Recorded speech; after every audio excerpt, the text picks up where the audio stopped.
दोस्तों आज की इस वीडियो के अंदर मैं आपको बताऊंगा कि फ्लिपकार्ट के सेलर पैनल पर जो आपको पेमेंट रिसीव होती है उसी में आपको ऑर्डर वाइज जो होती है आपको प्रॉफिट हो रहा है या लॉस हो रहा है, उसी की इंफॉर्मेशन मैं आपको इस वीडियो के अंदर दूंगा कि फ्लिपकार्ट के अंदर आप अपना अगर प्रॉफिट एंड लॉस जो है वो कैलकुलेट करना चाहते हैं तो उसका क्या प्रोसेस है। यानी एक सिंपल वे में मैं आपको बताने की कोशिश करूँगा कि आपके फ्लिपकार्ट में जितने ऑर्डर आपको रिसीव होते हैं उसी में आपको जो है प्रॉफिट एंड लॉस की कैलकुलेशन आप किस तरह से इसमें कर पाएंगे। तो यहाँ पर आप देखेंगे फ्लिपकार्ट का ये मेरा सेलर पैनल है और इसी के अंदर मैं आपको जैसे अभी एक्टिव ऑर्डर की अगर बात करता हूँ तो यहाँ पर 4 मेरे अभी एक्टिव ऑर्डर हैं और अभी डिस्पैच हो चुके हैं जो कंप्लीट हुए हैं। ये 30 दिन की रिपोर्ट है, तो 30 दिन के अंदर 124 ऑर्डर मेरे कंप्लीट हो गए हैं और जो ऑर्डर कंप्लीट हो जाते हैं उसकी पेमेंट आपको जो है 15 से 20 दिन के बाद में आपको सेलर पैनल पे कंटिन्यू रिसीव होना स्टार्ट हो जाती है। तो पेमेंट के लिए यहाँ पर आप जब पेमेंट्स पर जब क्लिक करते हैं पेमेंट ओवरव्यू, तो पेमेंट ओवरव्यू के अंदर आपको दो तरह की यहाँ पे पेमेंट दिखती है। एक तो होता है अपकमिंग पेमेंट जो कि अब आने वाली होती है और एक होता है प्रीवियस पेमेंट यानी कि जो पेमेंट आपको मिल चुकी है। तो सबसे बेटर आपको तरीका मैं यही बताऊंगा कि जब कभी भी आपको फ्लिपकार्ट के अंदर अपने ऑर्डर्स का यानी कि प्रॉफिट एंड लॉस अगर आपको ये पता करना है कि आपको जो है ऑर्डर वाइज प्रॉफिट हो रहा है या लॉस हो रहा है, तो इसी की इंफॉर्मेशन मैं आपको इसमें दूंगा। और ये पेमेंट का जो सेक्शन आप देख रहे हैं तो इसमें जो पेमेंट मुझे मिल चुकी है आप देखेंगे 17 जनवरी की जो पेमेंट मुझे इसमें रिसीव हुई है 2,960 रुपये की पेमेंट मेरे को रिसीव हुई है। तो मैं इसी की बात करता हूँ। जैसे ये वाला पेमेंट मैं इस पर क्लिक करता हूँ तो यहाँ पर आपको क्या करना होता है कि जब पेमेंट पे आप क्लिक करते हैं तो यहाँ पे दो तरह की पेमेंट होती है, एक होता है प्रीपेड, एक होता है पोस्टपेड। तो यहाँ पे आप देखेंगे प्रीपेड जो ऑर्डर है उसकी यहाँ पे कुछ भी नहीं है, यानी प्रीपेड ऑर्डर के अंदर मेरे कोई पेमेंट नहीं है। टोटल सारी की सारी पेमेंट जो है पोस्टपेड ऑर्डर जो है उसकी पेमेंट यहाँ पे है। तो अब इसके अंदर मैं जब आप इस पर क्लिक करता हूँ, जो पेमेंट में मैंने क्लिक किया, तो क्लिक करने के साथ ही यहाँ पर आपको उस पेमेंट की पूरी डिटेल यानी कि जो ऑर्डर्स आपका सेटलमेंट अमाउंट हुआ है 2,960 रुपये, उसकी डिटेल आपको यहाँ देखने को मिलती है। और इसी के अंदर ऑर्डर वाइज अगर आप देखेंगे तो यहाँ पर आप देखेंगे कि ये टोटल नंबर ऑफ ऑर्डर कितने हैं 8, यानी 8 ऑर्डर हैं। उसकी यहाँ पर ये पेमेंट जो है 2,960 रुपये की पेमेंट मुझे रिसीव हुई है। अब इसी के अंदर आपको दो चीज़ देखने को मिलती है। सबसे पहले SKU डिस्क्रिप्शन। अब डिस्क्रिप्शन के अंदर आपको देखने को मिलता है कि ये प्रोडक्ट सेल हो गया। सेल के बाद में रिटर्न भी आपको देखने को मिलता है, यानी कि सेल के बाद यहाँ पर अगर ये रिटर्न जो आ जाता है, रिटर्न का मतलब होता है कि या तो ये कोरियर रिटर्न है या कस्टमर रिटर्न है। अगर कोरियर रिटर्न होता है तो यहाँ पर आपको किसी भी तरह का कोई चार्ज फ्लिपकार्ट की ओर से नहीं लिया जाता है। अगर ये कस्टमर रिटर्न होता है तो उस केस में आपके दो साइड की जो शिपिंग है वो इसमें लगती है। तो यहाँ पर ये पेमेंट सेक्शन आपको इसमें देखने को मिलता है। टोटल ये पेमेंट में आप देखेंगे कि मेरे जो 8 ऑर्डर हैं, 8 में से आप देखेंगे कि रिटर्न भी इसमें हुए हैं।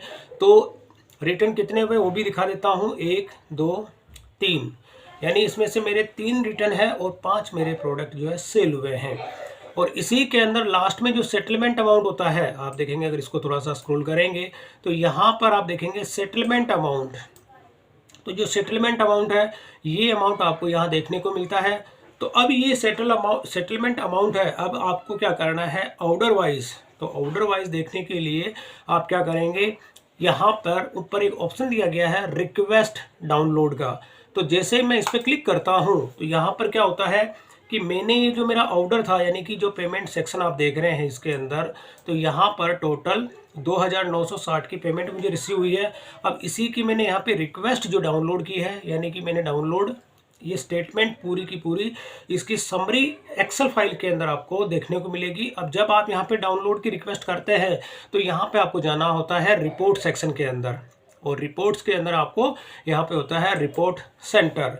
और यहाँ पर आप देखेंगे लास्ट पेमेंट ट्रांजैक्शन जो होती है, यानी कि मैंने जो पेमेंट अभी सेलेक्ट किया है आप देखेंगे 19 जनवरी को डेट एंड टाइम आ जाती है। तो फर्स्ट नंबर ये है, यानी कि ये जनरेट हो चुकी है और मैं इसे करता हूँ डाउनलोड। तो जैसे मैं डाउनलोड करता हूं तो आप यहाँ पे देखेंगे एक्सेल की एक फाइल डाउनलोड हो जाती है। मैं आपको दिखा देता हूं। ये तो कुछ इस तरह की ये फाइल है और इसी के अंदर आपको 2,960 की जो पेमेंट है वो वाली पेमेंट आपको इसके अंदर देखने को मिलती है। तो ये वाली वो फाइल है जो कि मैंने अभी डाउनलोड की है और इसी के अंदर आपको समरी रिपोर्ट मैं दिखा देता हूं। तो ये समरी रिपोर्ट है। टोटल सेल आपको यहाँ पे देखने को मिल जाती है कि 7,918 रुपये की मेरी सेल हुई थी और जो रिटर्न हुए थे, रिटर्न के अंदर 3,510 की मेरी रिटर्न हो गई और रिटर्न के बाद में मार्केटिंग फ़ीस जो है यह लग गई 1,164 रुपये, टैक्स इसमें लग गया 286 रुपये।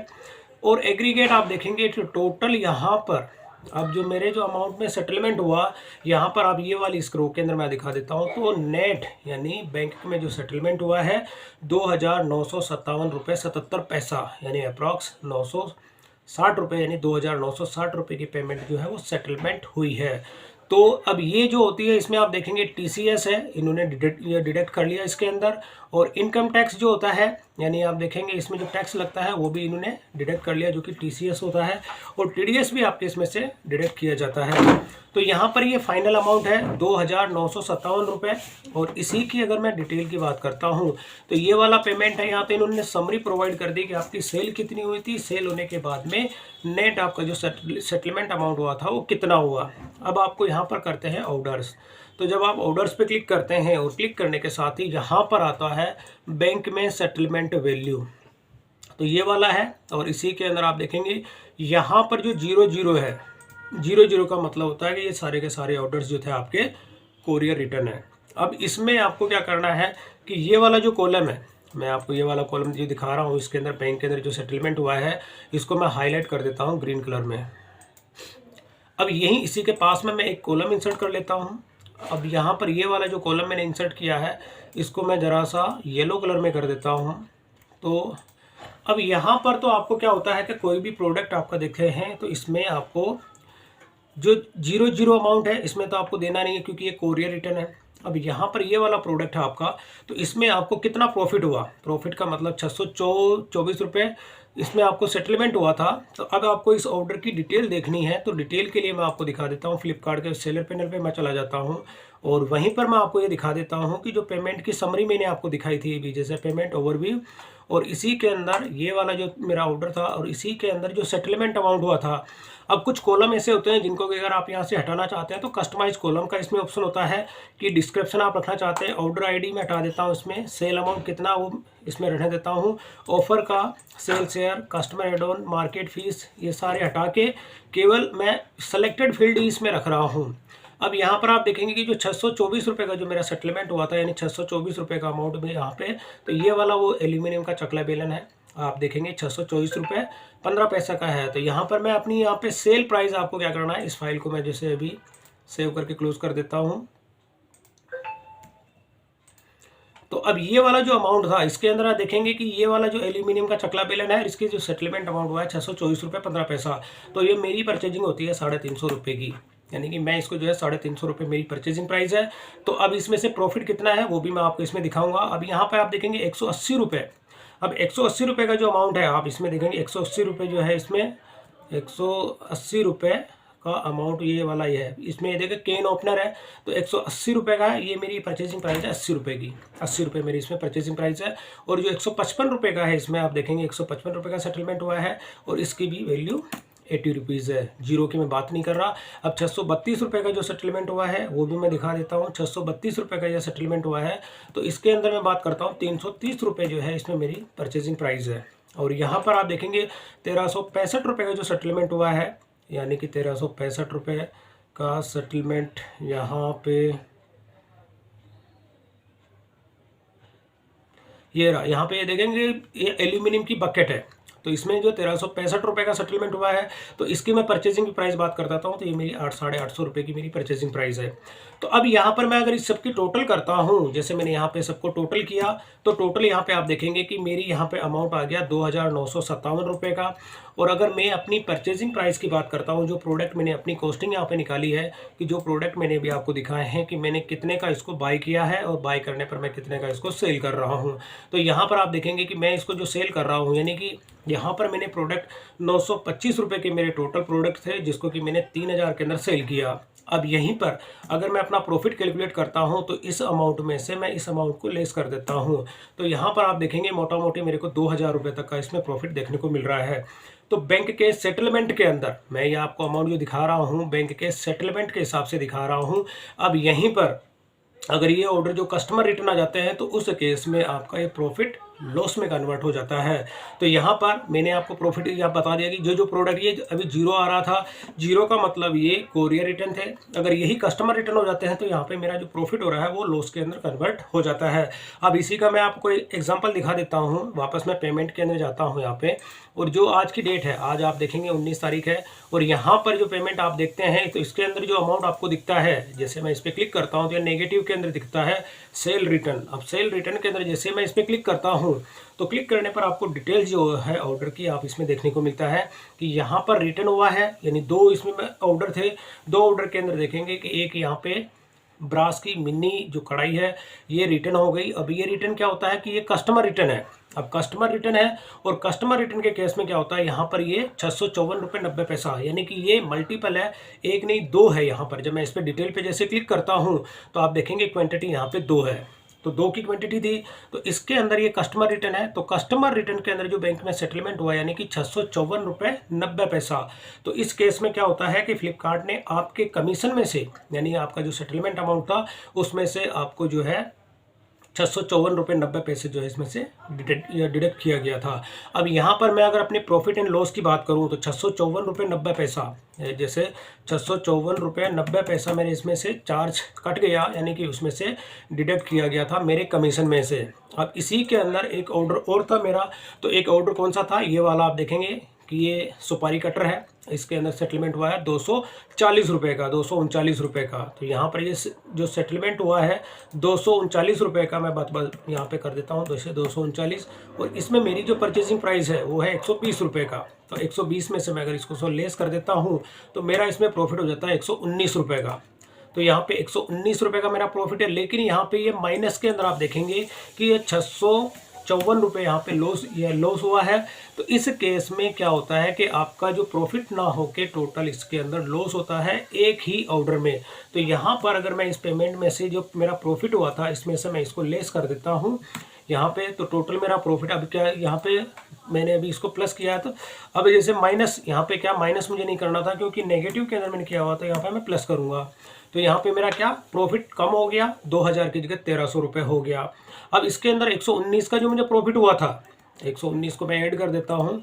तो ये इस तरह से आप अपने ऑर्डर्स की जो समरी है आप ऑर्डर के हिसाब से, ये तो मैंने एक डेमो दिया था कि आप इजी वे में इस चीज़ को समझ सकें। तो यहाँ पर एक कॉलम आप इंसर्ट कर लें, और कॉलम इंसर्ट करने के बाद में जो भी आपके ऑर्डर्स, अब इसमें आप क्या होता है कि आपको टोटल सेल अमाउंट भी देखने को मिलता है कि आप इस अमाउंट को कितने में सेल करते हैं, और इसमें आपका TDS देखेंगे तो TDS भी इसमें डिडक्ट होता है। तो इस सीट के अंदर टोटल आपके ऑर्डर्स की जो भी सेटलमेंट वैल्यू होती है या जो TCS करता है, इसके साथ ही जो TDS आपका करता है, ये TDS आपका हर एक ऑर्डर में करता है। जब आप अपनी ITR फाइल करते हैं तो उस केस में ये TDS आप रिफंड भी ले सकते हैं, और उस केस में आपका ये टैक्स जो बनता है उसमें ये अमाउंट सेटलमेंट हो जाता है। तो यहाँ पर बाकी और भी इसमें काफ़ी सारी सीट्स हैं जिसके अंदर आप देखेंगे कि कोई भी अगर आप ये सेलर प्रोडक्शन फंड के लिए अप्लाई करते हैं तो उस केस में ऐसे कौन से ऑर्डर हैं जिसमें कि आपको कोई कैंपेन अगर आप चलाते हैं, कोई TCS की रिकवरी होती है, TDS किस किस में कटता है, GST की पूरी डिटेल होती है। तो ये सारी की सारी चीज़ आपको इसके अंदर देखने को मिलती है। और ये हेल्प वाली जो सीट होती है इसके अंदर टोटल एक एक सीट के बारे में एक्सप्लेन किया गया है कि आपकी कौन सी सीट की क्या वैल्यू है। तो मेन आपको यहाँ पे ऑर्डर्स के अंदर देखना होता है बैंक में जो सेटलमेंट होता है वो, और इसके साथ ही आपका जो परचेजिंग प्राइस आपकी होती है। तो ये एक पेमेंट सेक्शन आप देखेंगे मंथ वाइज, जब भी आप पेमेंट्स पे जब क्लिक करते हैं तो यहाँ पर आप अगर क्वार्टरली भी अगर इसमें ये स्टेटमेंट अपनी चेक करना चाहते हैं, या प्रॉफिट एंड लॉस अगर इसमें क्वार्टरली जो होता है वो भी आप इसमें कर सकते हैं। जैसे आप यहाँ पे करेंगे ऑल पेमेंट्स पे जाके, तो इसमें आपका टोटल फाइनेंशियल ईयर जितना भी होता है उन सब के आप यहाँ पे पूरी की पूरी रिपोर्ट देखो, मंथ वाइज भी आप इसमें पूरी की पूरी डिटेल जो होते हैं वो डाउनलोड कर सकते हैं। डाउनलोड करने के साथ ही जो प्रोसेस मैंने आपको बताया है उस प्रोसेस से आप ऑर्डर वाइज जो आपके जितने भी ऑर्डर होते हैं उनका आप प्रॉफिट एंड लॉस इसमें इजी वे में कैलकुलेट कर सकते हैं। तो यहाँ पर ये तो हो गया कि आपको अगर फाइनेंशियल ईयर के हिसाब से भी आपको देखना होता है, ये तो मंथ वाइज था। अगर आप जैसे विजिट रिपोर्ट पे क्लिक करेंगे यहाँ पे, तो इसमें आपको क्या होता है पेमेंट की जो रिपोर्ट होती है फाइनेंशियल ईयर के हिसाब से भी आप इसमें पूरा कर सकते हैं। और क्वार्टरली आप देखेंगे कि 2020, 21, 22, 23। तो जिस हिसाब से भी आपको अगर अपनी रिपोर्ट को डाउनलोड करना होता है तो यहाँ पे जैसे आप क्लिक करेंगे और यहाँ पे डाउनलोड पे क्लिक करेंगे तो पूरी की पूरी ईयरली यानी कि आप देखेंगे कि पूरी स्टेटमेंट आपको यहाँ पे डाउनलोड हो जाती है, जिप फाइल के अंदर हो जाती है। और मैं इसको अगर अनजिप करके भी आपको दिखाता हूँ तो ये चीज़ें आपको पूरा फाइनेंशियल ईयर आप देखेंगे कितने 4 क्वार्टर होते हैं, तो 4 क्वार्टर के अंदर पूरी की पूरी डिटेल्स आपको जो है इस तरह की जो सीट मैंने आपको दिखाई है वो सारी के सारी सीट्स आपको इसके अंदर देखने को मिलती है। और क्वार्टरली मैंने आपको जो ऑर्डर्स की यहाँ पे पेमेंट दिखा देता हूँ, तो जो इसमें ऑर्डर की पेमेंट होती है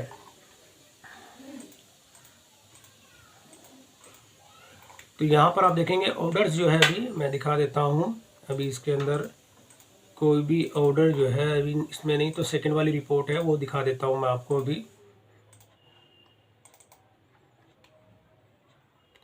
तो यहाँ पर मतलब फाइनेंशियल ईयर जो भी होता है आपका, जितने भी आपके ऑर्डर्स होते हैं, तो यहाँ पर अभी देखेंगे आई थिंक उस टाइम मैंने अपने बिजनेस को स्टार्ट नहीं किया था, तो ये उस टाइम की जो रिपोर्ट है।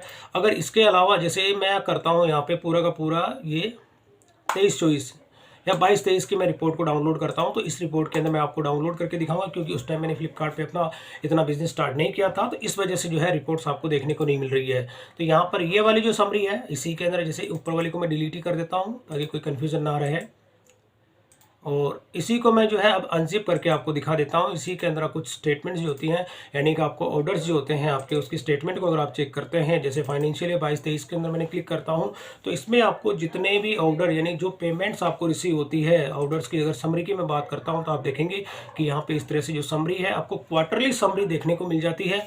और इसके अंदर आप देखेंगे सेल अमाउंट जो है 1,17,000 की मेरी सेल होती है, और इसमें से रिटर्न जो होती है 40,000 की रिटर्न जाती है, अप्रॉक्स 39,000 की। और ऑर्डर्स के अंदर मैं बात करता हूँ तो यहाँ पर आप देखेंगे कि जो बैंक में जो सेटलमेंट होता है, यानी कि ये वाला कॉलम मैंने आपको बताया था बैंक में जो सेटलमेंट हो रहा है उसी का, और यहीं पे आप अपना ऑर्डर वाइज यानी कि इसमें ऑर्डर नंबर भी होता है, तो सारी के सारी आप देखेंगे ऑर्डर आईडी है और आइटम ऑर्डर होते हैं। तो यहाँ पर आप पूरी की पूरी डिटेल क्वार्टरली भी जो होती है कि अपने पेमेंट्स की जो समरी बनाना चाहते हैं, तो ये सारे के सारी चीज़ें आप फ्लिपकार्ट पे फाइनेंशियल ईयर और क्वार्टरली जो होता है इस तरह से आप इसमें क्रिएट कर सकते हैं। अच्छा खासा अपना एक अकाउंट मेंटेन करके, यानी कि अकाउंट तो क्या इसके अंदर थोड़ा सा कैलकुलेशन आपको बिठानी पड़ती है कि आपको प्रॉफिट हो रहा है या लॉस हो रहा है। तो ये बेसिकली मैं आपको यही रिकमेंड करूंगा कि कभी भी जब आपका पेमेंट आपको रिसीव होता है, ये पेमेंट क्या होता है कि हर आपको जब पेमेंट आपके ऑर्डर आपको कंटिन्यू रिसीव होते हैं, तो आप देखेंगे मेरी यहाँ पे 22 जनवरी को, 24 जनवरी को, और इसके अलावा बाकी जैसे हर वीकली में यानी 3 से 4 दिन के अंदर पेमेंट आपको कंटिन्यू इसके अंदर रिसीव होता रहता है। तो मंथ वाइज आप जो भी आपका यहाँ पे अमाउंट या जो भी पेमेंट आपका सेटलमेंट होता है तो उसकी समरी आप जनरेट कर लें, और समरी जनरेट करने पर पूरे मंथ के अंदर आप अपना प्रॉफिट एंड लॉस कैलकुलेट कर सकते हैं कि आपको 1 तारीख से लेके, यानी कि आज जनवरी है, 1 जनवरी से लेके 31 जनवरी तक का आपको जो भी पेमेंट कितना रिसीव हुआ, पेमेंट में आपकी अपने प्रोडक्ट की कॉस्टिंग क्या होती है। तो ये समरी आप इस तरह से क्रिएट करके अपना प्रॉफिट एंड लॉस जो है फ्लिपकार्ट में आप अच्छे से कैलकुलेट कर सकते हैं, और इसमें आपको ये फाइंड आउट भी कर सकते हैं कि आपका जो बिज़नेस है वो लॉस में चल रहा है या प्रॉफिट में चल रहा है। तो दोस्तों ये फ्लिपकार्ट के ऑर्डर से रिलेटेड मेरी कुछ इन्फॉर्मेशन थी। आपको अगर वीडियो पसंद आई दोस्तों तो इसे लाइक और शेयर जरूर करें, और मेरे चैनल को सब्सक्राइब करना ना भूलें।